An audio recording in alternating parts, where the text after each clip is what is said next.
च सुरेन्द्रे च कौशिके पाद संस्पृशि निर्विशेष मनस्काय श्री वीरस्वामिने नमः। आयारो आगम में कहा गया है, एव मेघेशिम जम णातम भवै अत्थि में आया ओव वाई, जो इमाओ दिशाओ अणुदिशाओ वा अणुसंचरई, सब्बाओ दिशाओ सब्बाओ अणुदिशाओ, जो आगवो अणुसंचरई सो हम। जैन दर्शन में आत्मवाद का सिद्धांत है, आत्मा अलग है, शरीर अलग है, यह सिद्धांत है। एक विचारधारा यह भी रही है कि आत्मा और शरीर एक हैं। जो आत्मा है वह शरीर है, जो शरीर है वह आत्मा है। तज्जीव तत्शरीरवाद उपंग आगम वांग्मय में जो रायपसेनियम एक आगम है, उसमें इस बात का विस्तार से वर्णन प्राप्त होता है। कुमार श्रवण केशी जैसे महान व्यक्तित्व और राजा प्रदेशी जैसा विद्वान व्यक्ति, दोनों का वाद विवाद या चर्चा परिचर्चा संवाद का क्रम चला। वाद विवाद कहें या संवाद कह दे, आपस में संवाद हुआ और आचार्य श्री महाप्रज्ञ जी की एक पुस्तक भी उस प्रसंग पर, शरीर और आत्मा, तो वह जो रायपसेनियम आगम का एक हिस्सा जिसमें कुमार श्रवण केशी और राजा प्रदेशी का प्रसंग है, वह आस्तिकवाद नास्तिकवाद की मानो लड़ाई का प्रसंग है। आस्तिकवाद और नास्तिकवाद, राजा प्रदेशी नास्तिकवाद वाला और कुमार श्रवण केशी मानो आस्तिकवाद के प्रवक्ता, दोनों का वह शास्त्रार्थ जैसा हुआ, ऐसा प्रतीत होता है। तो वहाँ जो आस्तिकवाद की मानो विजय हुई है, विजय पराजय यह हमारा कोई मुद्दा नहीं है। दुनिया में जय पराजय चल सकती है, हमें उससे मतलब नहीं। हमें तो तत्व को समझने का प्रयास करना है। तो जैन दर्शन में आत्मा को शाश्वत माना गया है। आत्मा और शरीर की भिन्नता स्वीकार की गई है कि आत्मा को कोई मार नहीं सकता। दुनिया में इतने शस्त्र हैं, कोई शस्त्र ऐसा नहीं है, नहीं प्रतीत होता जो आत्मा को काट सके। शरीर को तो भले कोई काट दे, छिपकली का कभी पूंछ कट जाती है, बाकी शरीर अलग रह जाता है। पूंछ तो कट गई, छिपकली की आत्मा नहीं कटी है। ऐसा नहीं कि पूंछ में भी स्पंदन है, बाकी के शरीर में भी गति है, तो आत्मा बीच में कट गई, ऐसा नहीं। आत्मा नहीं कटती है। ऐसा लगता है आगे शरीर है चिपकली का, इधर पूंछ हिल रही है, ठेठ तक आत्मा है। अब थोड़ी देर में पूंछ वो निर्जीव भी हो जाती है, हो सकती है। तो आत्मा अच्छेद्य है, छेदा काटा नहीं जा सकता। आत्मा अदाह्य है, उसको जलाया नहीं जा सकता। आत्मा अस्वस्य है, उसे सुखाया नहीं जा सकता। आत्मा अक्लेद्य है, उसे गीला भी नहीं किया जा सकता। तो हमारी आत्मा है, हम सब में आत्मा है, हर जीव हर प्राणी में आत्मा है। सिद्धों में सिद्ध भगवान अनंत आत्माएं हैं। तो प्रश्न हो जाए कि आत्माएं कभी तो पैदा हुई होगी ना, करोड़ बरस पहले, अरबों बरस पहले, खरबों बरस पहले कभी तो जीव पैदा हुए होंगे, पैदा किए गए होंगे। परंतु ऐसा सिद्धांत नहीं है। खरबों खरबों बरसों पहले जीव पैदा हुए, दुनिया में कहीं से आए, पैदा हुए, ऐसी बात नहीं है। आत्मा कभी भी पैदा नहीं हुई। कोई यह कहे भी खरबों बरस पहले पैदा हुई, तो मेरा प्रश्न है, खरबों बरस पहले ही आत्मा पैदा क्यों हुई, और पहले आत्मा पैदा क्यों नहीं हुई? खरबों बरस पहले आत्मा पैदा हो सकती है, तो और पहले आत्मा पैदा क्यों नहीं हुई? जैन दर्शन का सिद्धांत है, आत्मा अनादि अनंत है। आत्मा की कोई आदि नहीं कि अमुक समय पैदा हुई, हमेशा थी आत्मा और हमेशा रहेगी। आयारों में प्रारंभ में ही यह पूर्व जन्म पुनर्जन्म से संबंधित बात आ गई है। यानी आयारों का प्रारंभ का जो सूत्र है, उसी में यह पूर्व जन्म संबंधी बात आ गई है। पूर्व जन्म और पुनर्जन्म का संबंध आत्मवाद के साथ है, आत्मा के साथ है। अगर आत्मा ही नहीं है तो किसका तो पूर्व जन्म हुआ और किसका फिर पुनर्जन्म होगा। यहां बताया गया है कि कई मनुष्यों को यह ज्ञात हो जाता है कि मेरी आत्मा औपपातिक है, यानी यह पुनर्जन्म धर्मा है, जो दिशाओं अनुदिशाओं में अनुसंचरण करती है। वो मैं हूँ, सो हम, सो हम, सो हम। यह आगम में सो हम पाठ आया है। यह सो हम एक मंत्र के रूप में भी, जप्य मंत्र के रूप में, सो हम, सो हम, सो हम, सो, वह मैं हूँ, वह मैं हूँ, सो हम, एक मंत्र के रूप में, पाठ के रूप में भी है कि वो मैं हूँ, वो मैं हूँ।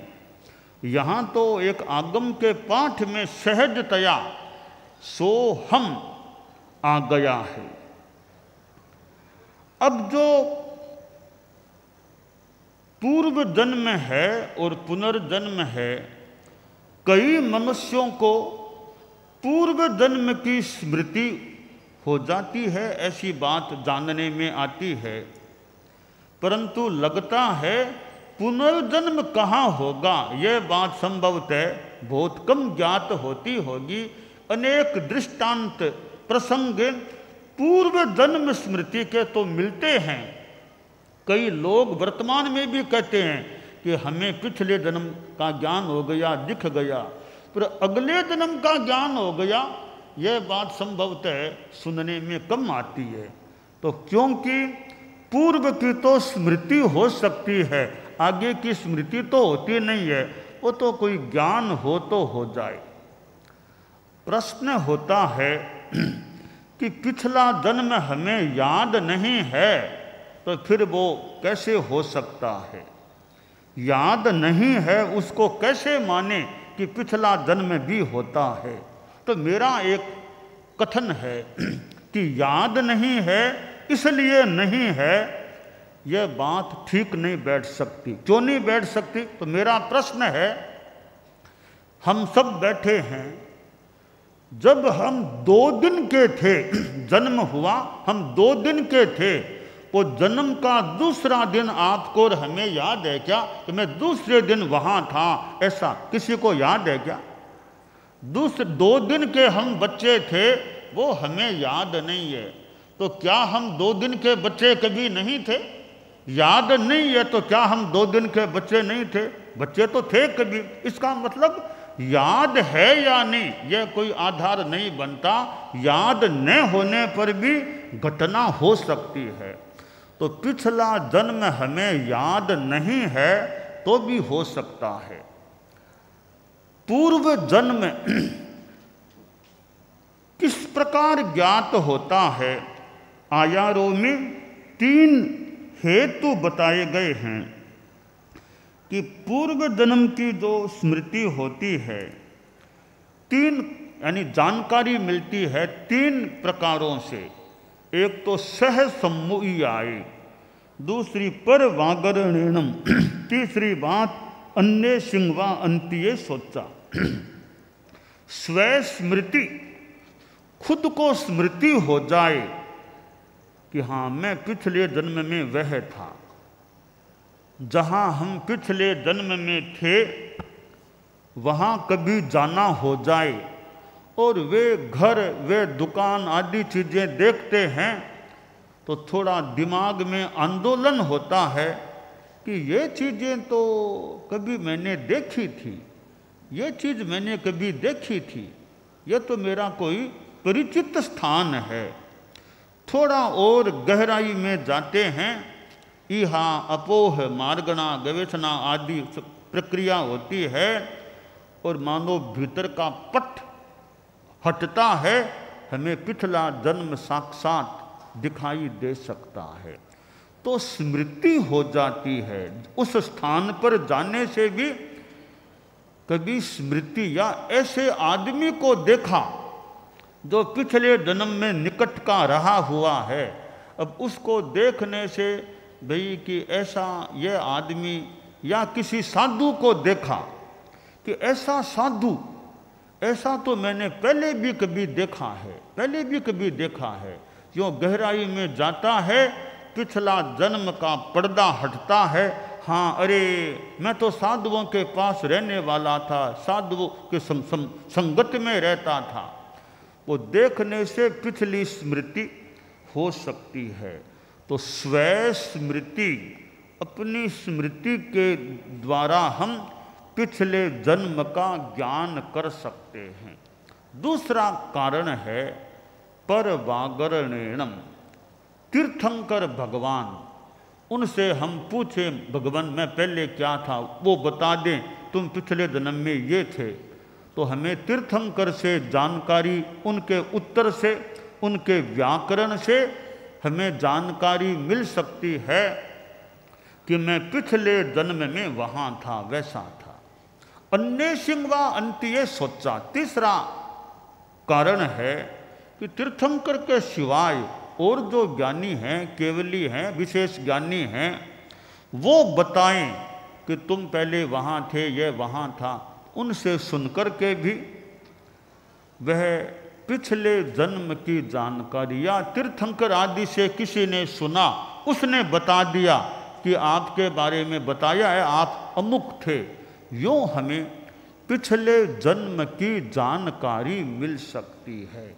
तो 3 हेतुओं, स्व स्मृति, पर व्याकरण और दूसरों के पास सुनकर आदमी अपने पूर्व जन्म के बारे में जानकारी प्राप्त कर सकता है।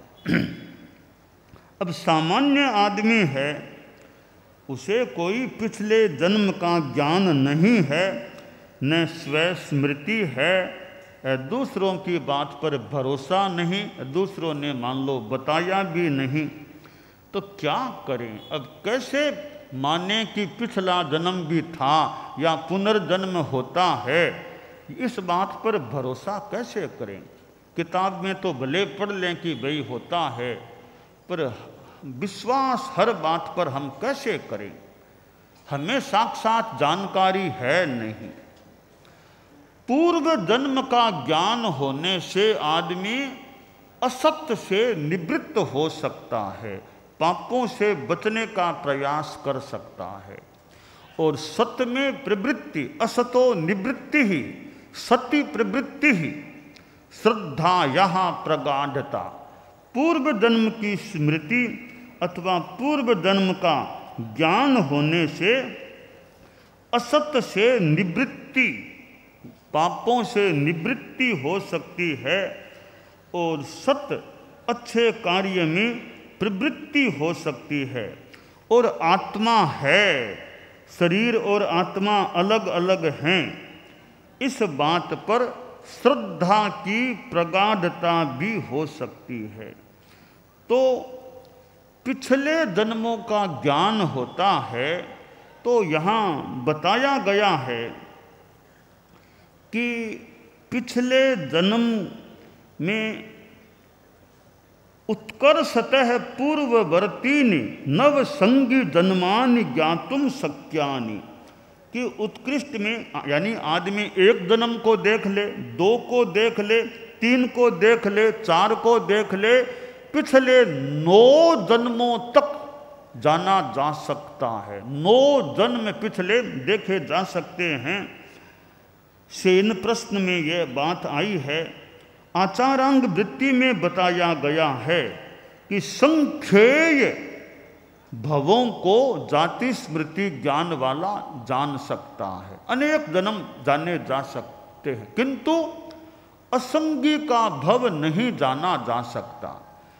पिछले जन्म असंगी भव है, वो नहीं जाना जा सकता, संगी के भव ही जाने जा सकते हैं।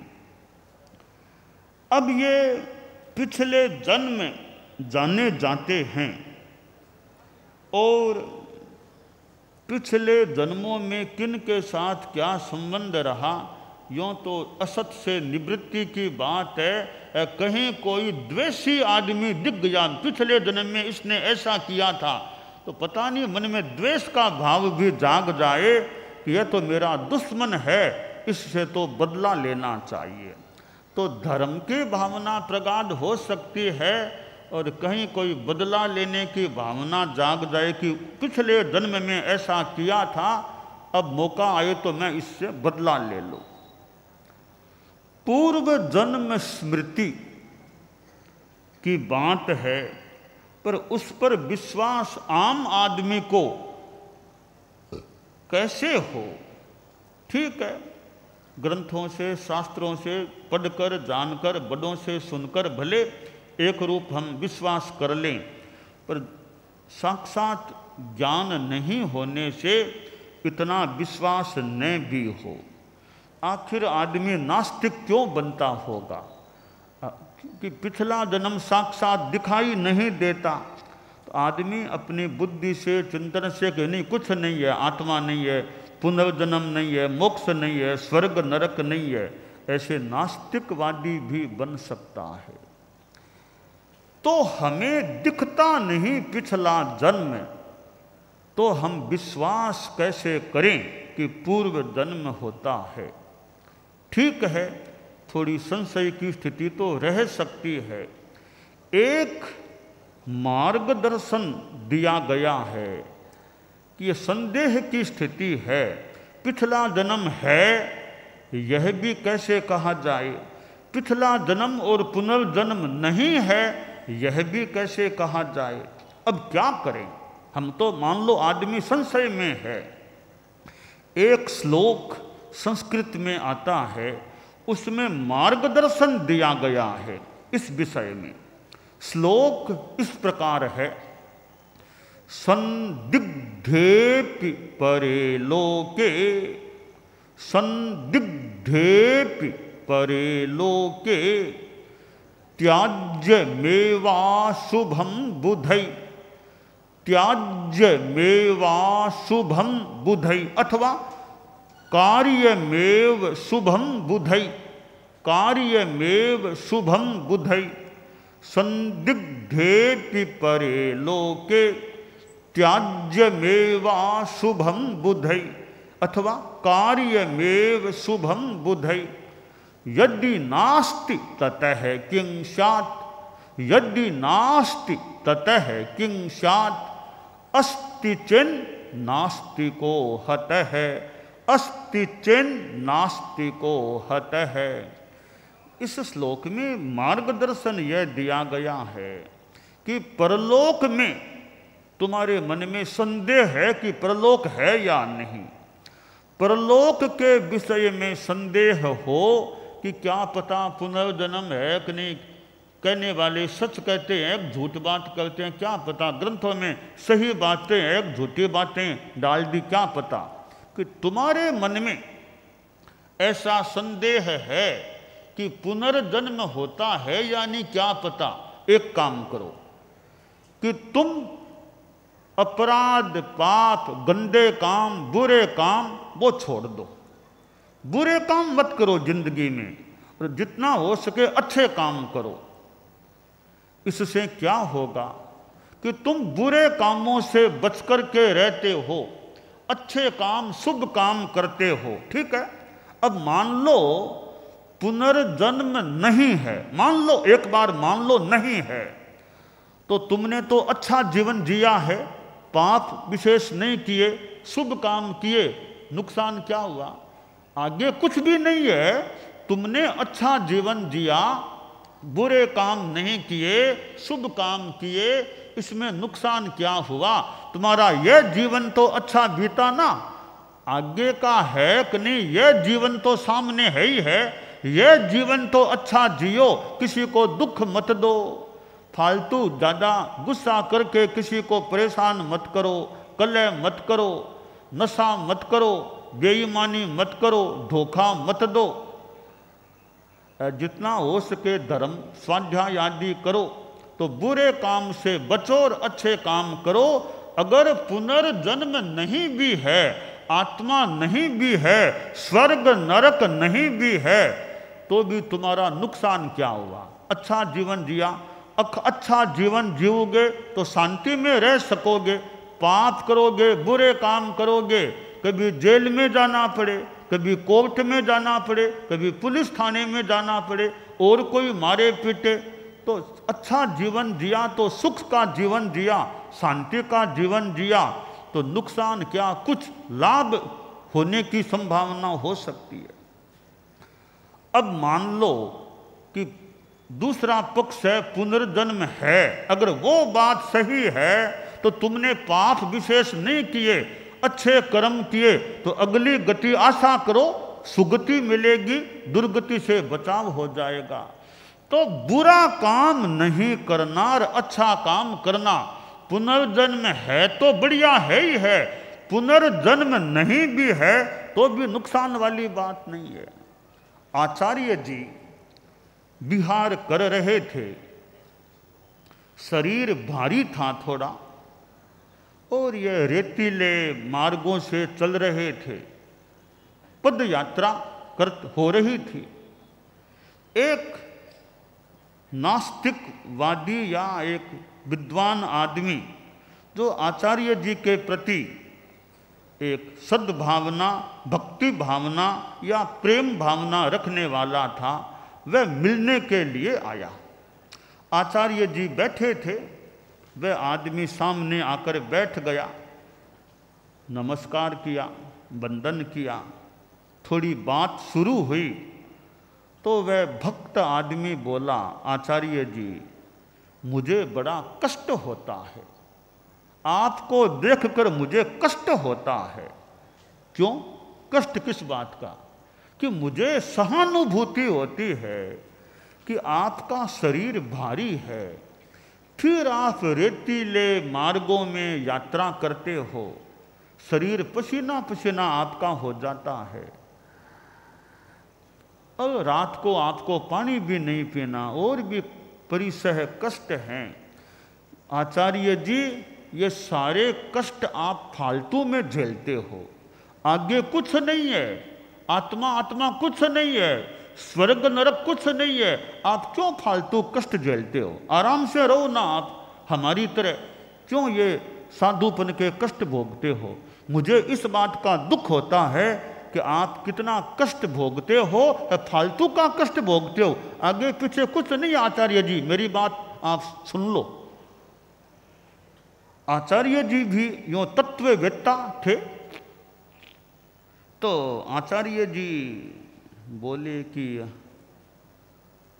आपने जो बात कही है कि आगे पीछे कुछ नहीं है, आप फालतू कष्ट भोगते हो, आपको दुख हो रहा है मेरे कष्ट के इस प्रसंग से,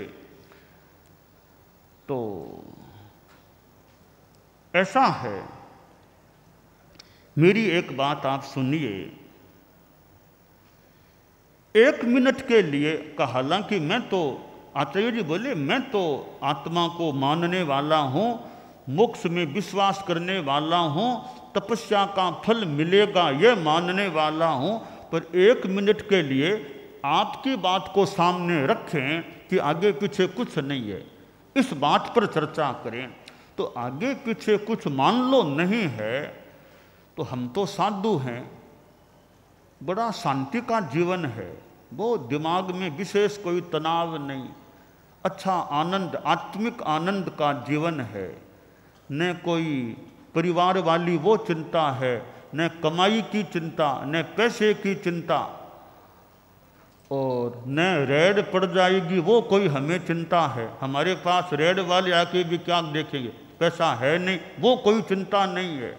चोरी की चिंता नहीं, खास कुछ है नहीं कि चोर आ जाएंगे, तो चोर आएंगे तो भी उनको कितना क्या मिलेगा, थोड़े बहुत उपकरण भले हैं, और रुपया पैसा हमारे पास हमें रखना नहीं, वो भी चिंता नहीं है।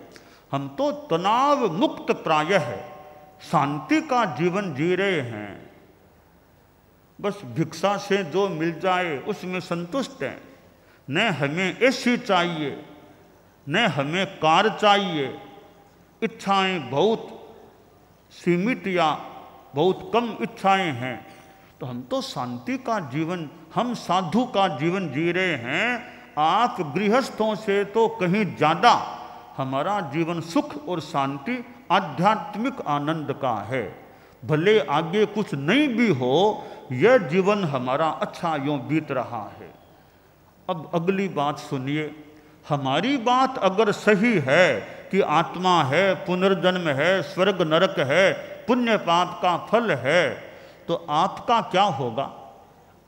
बोला, गुरुजी हम तो पापी लोग हैं, हम तो पाप करने वाले, धोखा करने वाले, बेईमानी भी कर लेते हैं, और भी कोई पाप के काम कर लेते हैं। अगर आपका सिद्धांत सही है कि पुनर्जन्म है, स्वर्ग नरक पुण्य पाप का फल है, तो हम पर तो जरबे इतने पड़ेंगे, जूते जरबे इतने पड़ेंगे, धरती भी नहीं झेल पाएगी।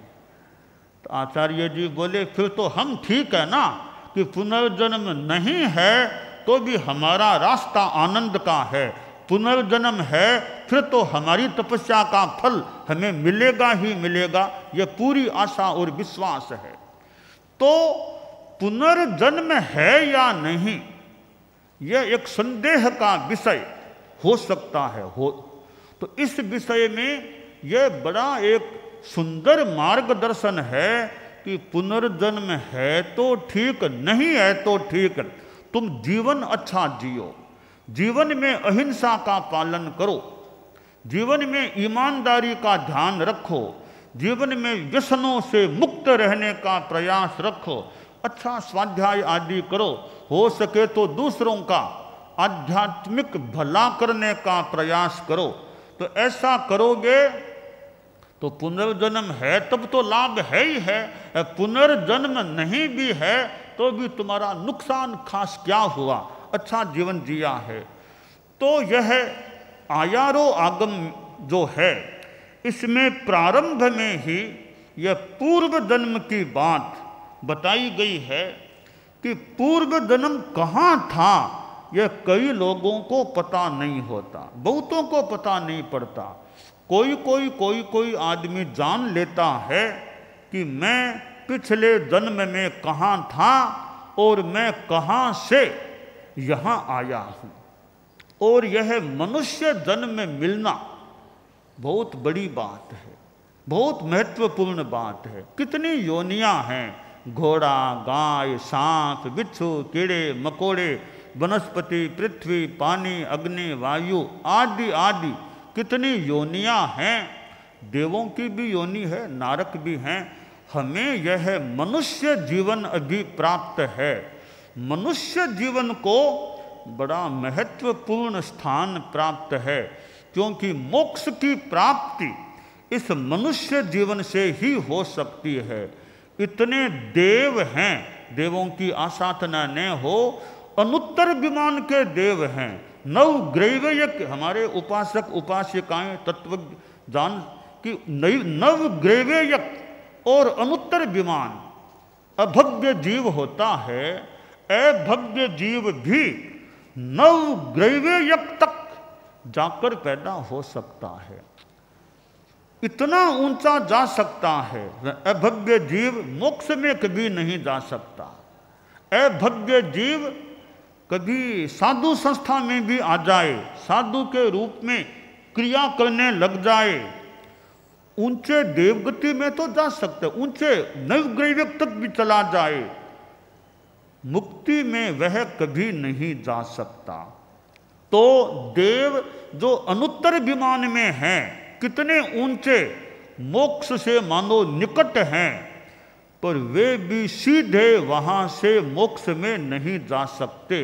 अनुत्तर विमानवासी देवों को भी मोक्ष में जाना होगा तो पहले मनुष्य जन्म लेना होगा, और मनुष्य जन्म से ही वे मोक्ष में जा सकते हैं। तो वर्तमान में हमें यह मनुष्य जन्म प्राप्त है। इसमें हम जितना धर्म का आराधन करें, त्याग तपस्या करें, और इस मानव जीवन में यह मानव जीवन गेट ऑफ मोक्ष, गेट ऑफ सल्वेशन है। यह गेट है मोक्ष में जाने का। इस गेट को छोड़ देर आदमी फिर अन्य योनियों में आत्मा भ्रमण करने लग जाए, वापिस कब यह गेट ऑफ मोक्ष मिले, कैसे क्या होगा।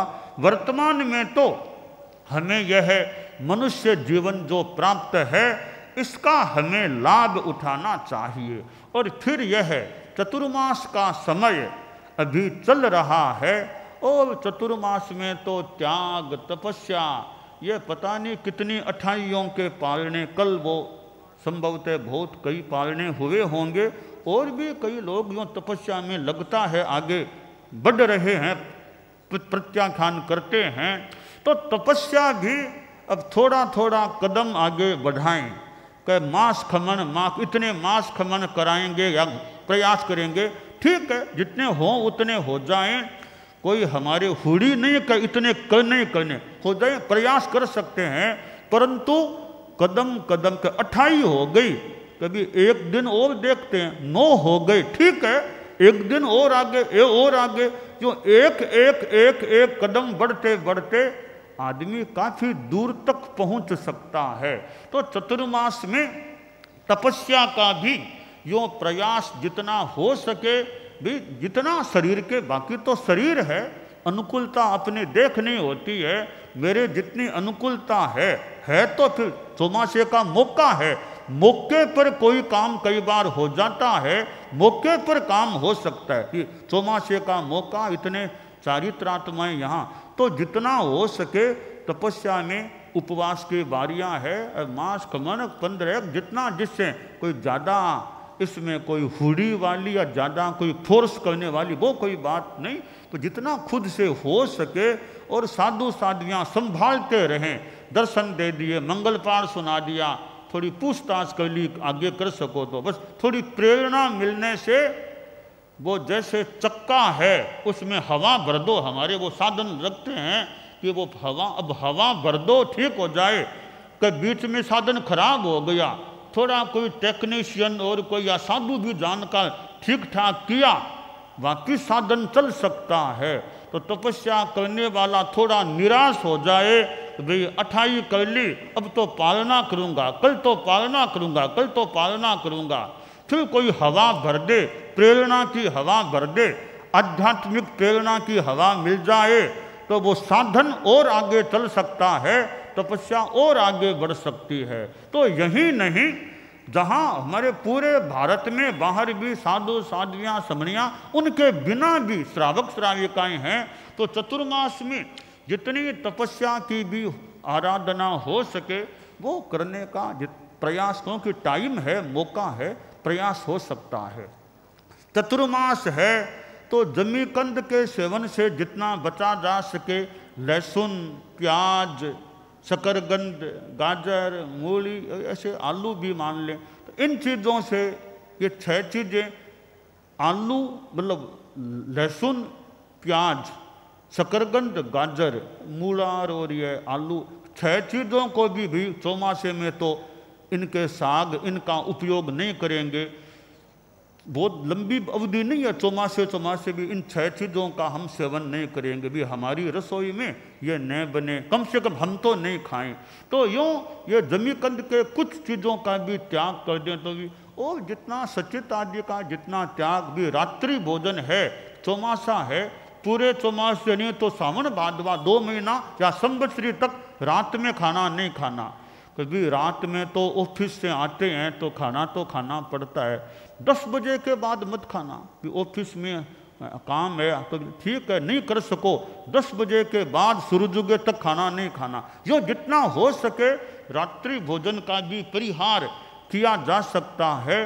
तो यह इतने चारित्रात्माएँ यहाँ विराजमान हैं, प्रवासित हैं कि 100 से ज़्यादा संभवतः साध्वियाँ है, 50 से ज़्यादा संत है, 58 ठाणा तो इस हम लोग संत आदि हैं। साध्वी जी 110 करीब 110 168 ठाणा साधु साध्वियों के चतुर्मास में अभी आज की डेट में यहाँ हैं। तो बहुत अच्छी बात है, इतना बड़ा साधु साध्वियों का समुदाय, चारित्रात्माओं का समुदाय है। तो तपस्या के सिवाय ज्ञानाराधना, यह क्लासेज हैं, तत्व ज्ञान की है, ध्यान की है, एक ऐसी क्लासेज, चर्चा परिचर्चा, सिद्धांत को समझना, और कई बातें चर्चा परिचर्चा करने से स्पष्ट हो सकती है। जैनिज्म क्या है, तेरा पंथ का क्या दर्शन है, और साधुचर्या क्या है, ऐसी कई बातें यूँ संतों साधियों आदि से जानी भी जा सकती है, क्लासों के माध्यम से भी। और प्रवचन का समय है, वो भी एक अच्छा एक माध्यम बन सकता है। अनेक जानकारियाँ प्रवचन में होने वाले व्याख्यानों, भाषणों आदि से भी मिल सकती है। तो यह मनुष्य जीवन और यह पूर्व जन्म पुनर्जन्म की बात है। तो जैन दर्शन का एक ये महत्वपूर्ण सिद्धांत है आत्मवाद। आत्मा है, आत्मा अलग है, शरीर अलग है, आत्मा शाश्वत है, आत्मा कभी पैदा नहीं हुई, आत्मा कभी नष्ट नहीं होगी, आत्मा हमेशा थी और हमेशा रहेगी।